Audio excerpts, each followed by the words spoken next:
So you've had a front row to addiction because of personal experience, because you watched your mother and you watched your sister. I want to go back to here in a second, but what was your poison at the age of 19? Cocaine. I did that for about 9 months, and that's all it took. And I ended up in jail for 3 days.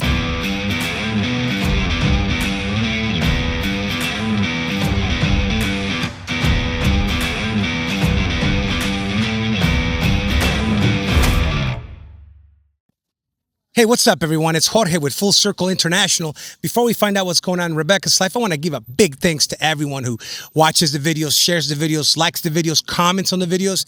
We do this to inspire, to encourage people to draw closer to their loving God, a God who pursues you, pursues us constantly, and wants to have a relationship with you. Rebecca, what's going on? What's up?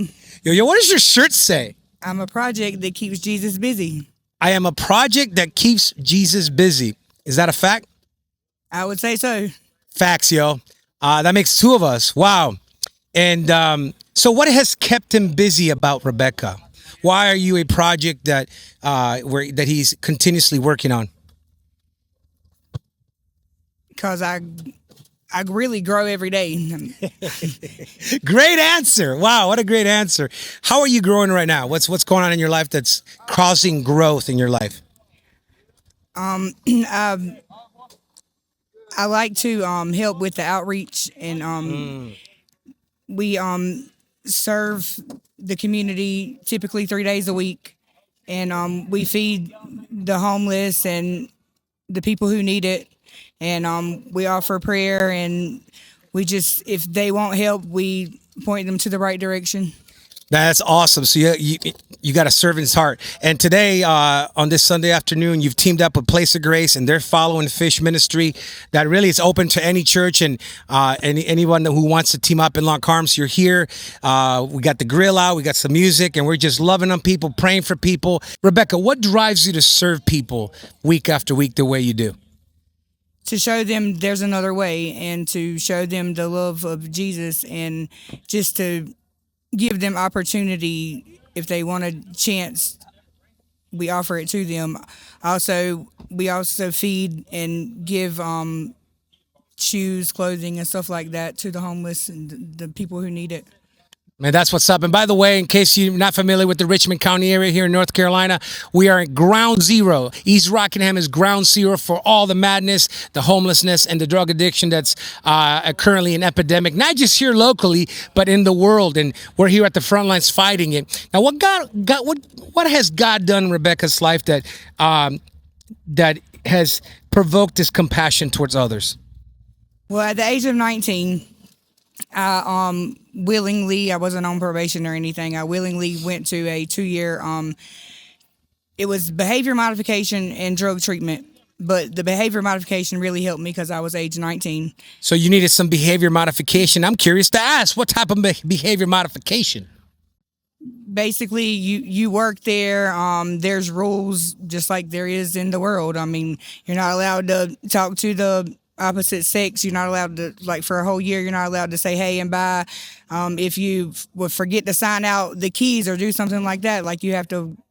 There were consequences. There was consequences, and it teaches you. I mean, like, there's other things that come with addiction. Some people, which this wasn't the case for me, but some people, like, they steal, and even after the addiction, even after they stop using the drug, they still have this behavior. So it has to be modified. I see. So that you went there because you were addicted to some things at that time. Yes, I was headed down the road to destruction, and I watched my mother struggle with addiction, and my sister, and when I went to treatment, her addiction got worse, and I've tried to help her, but she's still out there, and all I can do is pray for her.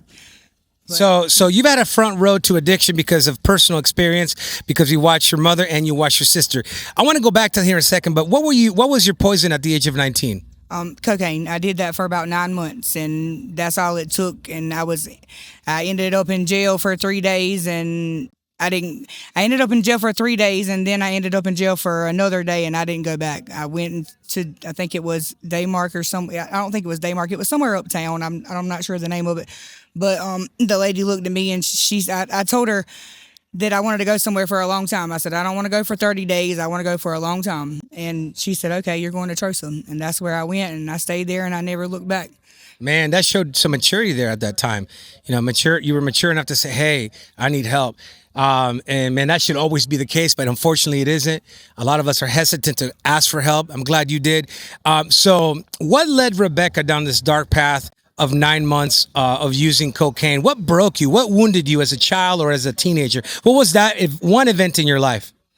Well, I watched my mother. Well, my mother was in addiction, and then I watched her struggle with it. But she let me do basically what I wanted to do because she was doing what she wanted to do. My daddy was an over the road truck driver, and now he drives local, but he was an over the road truck driver at the So he wasn't home a lot. No, he wasn't. And basically she would buy me a pack of cigarettes or let me drink a wine cooler, and I felt like that was her way of being able to do what she wanted to do, so we didn't tell on her, kind of thing. So she kind of like used you as one of her buddies. She was probably feeling very lonely. If your dad was always gone and she had to raise how many kids? 2. Right. My daddy actually has 3. I have an older sister. She has cerebral palsy. She's in a home for handicapped kids in Jacksonville. I don't get to see her much because she's so far away, but she's like 6 years older than me. But with my mother, there was just 2, me and my sister Megan. We're 5 years apart, and we're like night and day. And my mom always used to say that, and it's true. Like, we're so different. We never were close, even since her addiction. Even before that, we never were really close. And I'm glad that I have 3 kids, but I have 2 daughters of my own, and I had them 13 months apart, and they're really close, and I see the difference than it was with me and my sister. Wow. That's so yeah, you definitely experienced some intense times as a child watching your mother do this to herself. And so I from previous conversations, your dad left the picture for a while, not just on the road, but left the picture, left the family. Is that true? Yes, this is before he began to be a truck driver. We were on a family trip. My dad wasn't with us. My grandfather was, because my grandfather lived with us for most of my life, my younger years of life. He died in 2005, but he lived with us. And I remember coming back from the trip, and there was a letter on the bar, and both of my daddy's vehicles was gone, and that alarmed my mama. And I just remember the letter telling her that he had to run, or someone was going to hurt him, and he was talking about the lady that he was talking to, Messing around with. Yeah, messing around with. She was married at the time. So then her husband probably found out, and Well, that night he ended up coming. I remember him coming and talking to my mother. But the husband of the other lady. yes, he come and talked to my mother. So your dad split. It's somebody my daddy was working with at the time. Oh, that's never good. So your dad split. You took that pretty hard as a little girl. Yes, I did. He was only gone for a couple weeks. He ended up calling my mama, and they got back together. But their marriage was never really the same. So the cheating, the on the road life that he had, the hurt that your mom felt, was that the start of your mom's drug usage? That's the excuse that she used. I mean, I wholeheartedly believe that, what you do is your choice, and that nobody can make you do anything unless they, put a gun to your head or something. I mean, that's the only way they can make you do it. Other than that, it's ultimately your decision. And that's the excuse that she always used to tell us. But I mean, 2 wrongs don't make a right. But I'm just so thankful that I had enough courage, and that God was with me every step of the way, and I was able to go to the long-term treatment center, and then I stayed in transitional housing after this. And I'm so thankful that, and then after I, let me skip back to this. So after I had got out the treatment center, I got pregnant with my son. I was staying in transitional housing, and I really feel like my son Trenton saved my life, because he kept me grounded. He gave me a purpose. I mean, I can sit here and say that I think I wouldn't have went back to that lifestyle, but I can't guarantee that. But I know that he gave me a purpose. Sometimes a child does that. Yeah, having kids just shifts your focus. And I was a single parent for 5 years. I didn't date anybody. I didn't talk to nobody. I lived with my aunt at the time.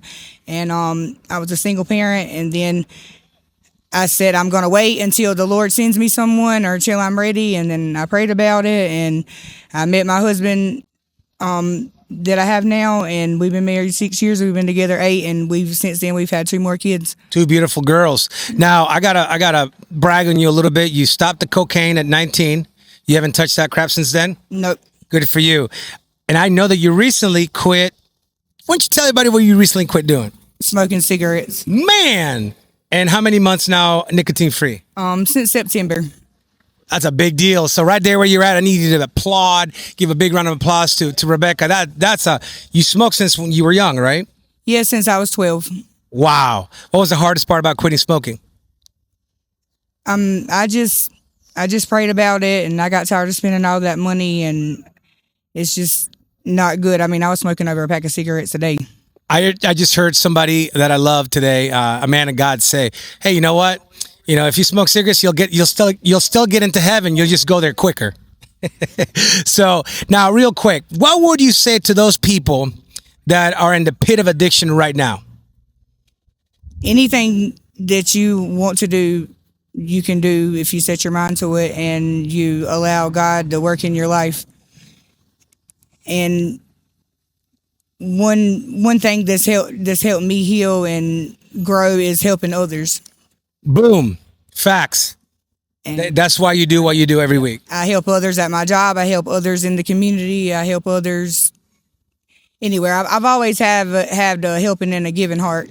And I really believe that the Lord has guarded me to not become numb and hurt by the things that I've been through, because I can sit here and say that I don't regret anything that I've ever done for anybody, or even if they done me wrong, even if it cost me thousands of dollars, I can sit here and say I did it with the right heart and the right reason, and I don't have any regret. Well, the word says that the Lord blesses the cheerful giver. That's not just that tends to be used at an offering, tithing time during the church service, but it's for anything really. If when you give at the risk of being rejected or being betrayed or not ever getting anything back from that person. That's why we have to give with no ulterior motives. Now, what would you say, Rebecca, to the people watching that have loved ones in active addiction?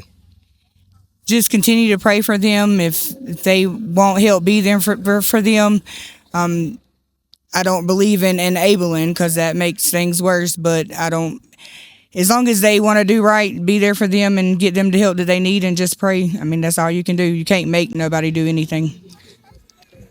Can I agree to disagree with you? That's everything you can do, because we tend to say that's all you can do. Or some people say that's the only thing you can do. No, that's everything we do. Prayer is powerful. Don't give up on your loved ones. I know some people make it hard, right? Especially if they're stealing from you, if they're pawning your stuff off.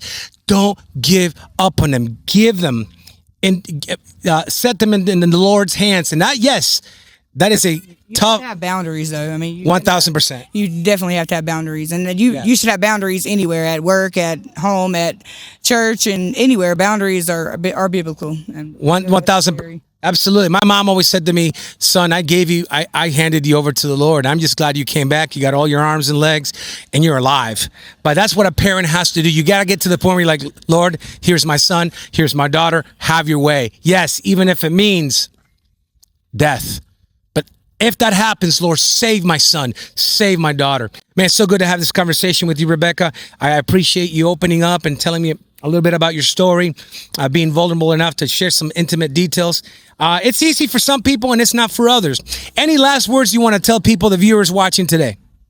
I'm just grateful that I'm able to serve and help others, and I'm able to share my testimony and give others hope and show them what the Lord has done. Colossians 3:23 says, "In all things, do all things as if unto Jesus." So when you do something, it's as if you were doing it to Christ. It's as if you were handing that plate of food to Jesus himself. I want to thank you all for watching. Remember to go to JesusOneApparel.com if you want a cool hat like this one that just states the facts. What's the facts? Well, Jesus won. He already defeated death. He took everything upon himself. What was coming your way, the wrath of God, he took it upon himself. So he won, y'all. Jesus won. Apparel.com. Get 20% off by putting in the coupon code Full Circle. Thank you for watching the video, and thank you for listening to Rebecca's story. God bless you. Let everything that had breath allow y'all. Eyes up, but every knee gon' bow, y'all. The spirit moved upon the waters, it got life in it. Let there be a firmament and you put lights in it.